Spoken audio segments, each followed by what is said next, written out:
Hi, welcome again to your next assignment. I'm so used to saying to week whatever, but in this summer, we're doing 2 weeks at a time, as you are well aware. This week we're going to do, or this assignment we're going to do an incident report, and we had talked before about the different levels of reports. And one level is the first level. That's what you did for your progress report. Level two is a little more involved in that you actually present information like you did in your level one progress report, but you also, in addition to presenting information, you analyze the information a little bit. And so that's what we're going to do this week with the incident report. Now, let me just tell you this. You're going to have to listen to the PowerPoint, and you're going to have to pay close attention to the assignment sheet for incident reports because there is no incident report in your textbook. But I think everybody should know how to do an incident report because a lot of times we'll have to do these in our day-to-day workplace. As you listen to the PowerPoint, I tell you I give you a little more detail as we're going through that. But I just want you to be aware, since the book doesn't cover it, and since I feel it is so important to include it, what an incident report is for. And of course, it's for any incident that happens at work, which is one of those silly kind of definitions where you say an incident is an incident.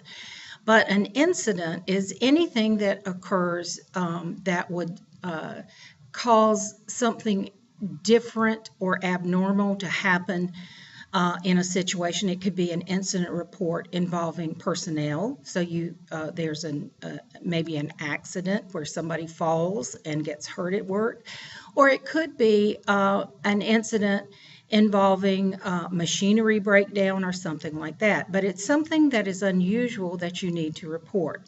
And what I'm asking you to do for your assignment this week is to do something that we've all been involved in some way, one way or another, and that is pretending that you are a claims adjuster that works for an insurance company, and your insurance company supervisor or your district supervisor has asked you to report about an accident, an automobile accident that happened with one of the insurance company's clients.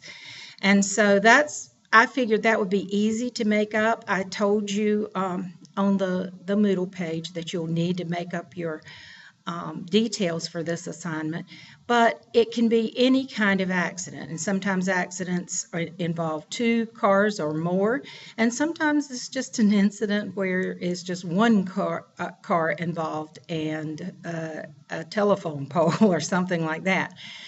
But there's always a reason that the accident happened, and there's always either somebody's going to be liable for paying the insurance claim.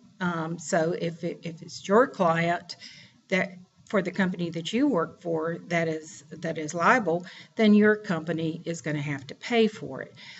If it was the other person's fault that somebody else ran into your client, or there was an unsafe situation that made the accident happen, that would be somebody else's insurance's responsibility. Then, of course, then your company won't have to pay. And this is what your district supervisor is interested in knowing. Will you have to pay, or will you not have to pay? And how much is it going to cost? Because everybody is always concerned about that. So listen to and view the PowerPoint and take notes if you need to. Read the assignment sheet thoroughly and notice the details that I've asked you to use. In this one, we're going to use headings specifically related to this type of incident. And since there is nothing in the book about this, I have included on the assignment sheet a report that I typed up in 2002 regarding an incident that actually happened to me here at work. And it's kind of funny now. In fact, it's hysterically funny now, but at the time I was hurt and it wasn't all that funny. But I shared that with you so you could see what I'm talking about as far as the headings, and you could see the kind of objective, just factual information that I shared. So be sure to scroll down to the second page of the assignment sheet and look at that example, because I use the exact headings that I'm asking you to use. Now you will create a memo for this, because in our pretend situation, your company is asking you to write this report. So we know that within the company we use a memo format, and so you'll be writing to your district supervisor. It'll be from you. Make up the name of your district supervisor. Make up the name of the people involved in the accident. Make sure you identify in the introductory summary who your client is, what kind of car he or she was driving, and that sort of thing. So I'm telling you, the PowerPoint and the assignment sheet is really important to this assignment. I don't want you to just see where it says make up the details and then you just make up an incident. It really is something particular that I want you to do. And I use that as an example because it's something that most people know about. If it is your personal accident that you're writing about, automobile accident, remember that you're pretending that it's your client. So don't use first person, use third person to refer to yourself in the report. Okay, I wanted to tell you the story about what happened to me that caused me to write that incident report that I've shared with you. As I said, this was in the summer semester of 2002. I was practically by myself upstairs where my office is, and a company that had put down carpet in the hallways was replacing the carpet because they put the wrong carpet in, and the president of the college wanted the right carpet put in. So they were out there pulling up carpet that had been fairly recently put down. And what had happened is the floors are cement, and so when they were pulling up the old carpet, there was all this residue from the glue, the industrial glue that they used to put the carpet down to begin with. Well, I didn't know this. Nobody told us. There wasn't an email sent to warn us or anything. I just saw the guys out there doing the job that they were doing. So what happened was they pulled all the carpet up, and then they left to go to lunch.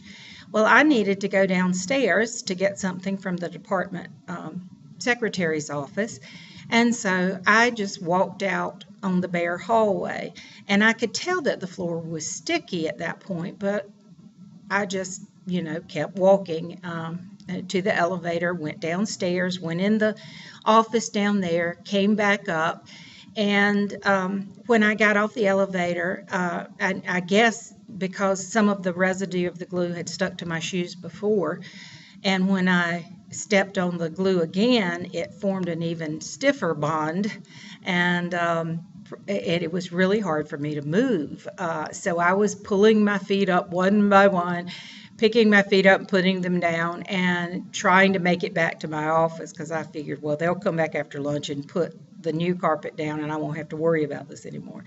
Anyway, I was coming around the corner on my little back hall where my office is, and I was walking, and all of a sudden it's like I kept moving, my body kept moving, my feet kept moving forward, but my shoes didn't. They just stuck fast to the floor, and it had the same effect as if someone had grabbed me by the ankles and just jerked my feet out from under me, and I went down hard on the floor. I tried to brace myself with my hands so I didn't just bang my nose on the hard cement floor. But anyway, I went down, and then I tried to get up, and my hands were sticky from sticking to the glue too. but I could still, move my hands. But I found that my pants were stuck at the knee to the floor, and I could not get up. It was the most absurd thing, and I was looking all around to see if anybody was looking at me, and I pulled and pulled on that material, and it just would not give. And I was about to get to the point where I thought, I'm going to have to take my pants off and just come back and get them later. But I just kept pulling and pulling, and finally my knees, the cloth, the material of my pants let go, and I was able to get up. I got my sticky shoes off the floor, and I ran barefoot to my office to get off that glue. And so, of course, I had to report it because I didn't want it to happen to anyone else, and I thought somebody needed to know about it. So I called my department head. Mr. Latham was my department head. I called him and I said, you're not going to believe what happened. And I told him the story. He's laughing. But he also said, are you hurt? And we need to type up this report. And so he got the maintenance people over right away to put caution signs down. And eventually, when the workers got back from this contracted company, they were approached and said, look, don't ever leave a cautious situation like this without some kind of warning in the future. So anyway, they got the carpet down. Everything was okay. My pride was bruised more than my hands and knees, but it was a little accident. But it's that sort of thing, the incident. I had another incident at school one time where I ended up running over myself with my own car in a parking lot here on campus, and I won't even go into that story. It's too long, it's too complicated, but it is also hysterical. So just report your incident, the car accident that has happened with your client, and you're going to tell your district supervisor who was at fault, how much you're going to have to pay, or is the other company going to have to pay. So refer to the sample in the assignment sheet and listen to the PowerPoint where I more fully explain the details as you're looking at the slides. So I hope you enjoy working on this assignment. I hope you laughed at my incident because it is, as I said, now, many years later, it is funny. But it wasn't at the time, and we didn't want anybody else to get hurt. So enjoy this assignment, and I will talk to you next time.